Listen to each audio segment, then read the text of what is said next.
Улуу атамекендик согуштун катышуучусу, Советтер Союзунун баатыры Асанбек Оторбаевдин 100 жылдыгына карата анын туулуу өскөн жери Чат Базар айылындагы Асанбек Оторбаев атындагы жеңиш паркы жаңыланууда.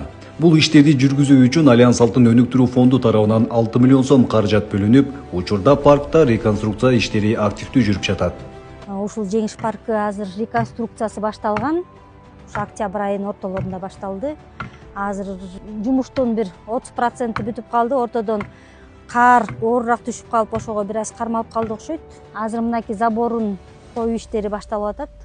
Даже бүткөнү турат. Бул негизи жеңиш паркынын негизделгени бир 60-жыл, 1960-жылдары болсо керек. Анан кийинки реконструкциясы бир 95-жылдары, андан кийинкиси 2010-жылдары болгондо уже эскилиги жетип, аябай начар көрүнүшү да начар болуп калган. Альянс Алтын тарабынан демөөрчүлүк болуп, ушул курулуш иштери башталып атат. Ошо ыраазычылыкты айылдын атынан билдиргим келет. Жаңылануу алкагында эс алуу багы заманбап талаптарга ылайык кайрадан жасалып, айыл тургундары жана коноктор үчүн эс алуу жайына айланат. Фонддун бул колдоосу Асанбек Оторбаевдин эрдигин даңазалоо жана келечек муундарга патриоттук тарбия берүүгө, ошондой эле тарыхый мурастарды сактоого багытталган.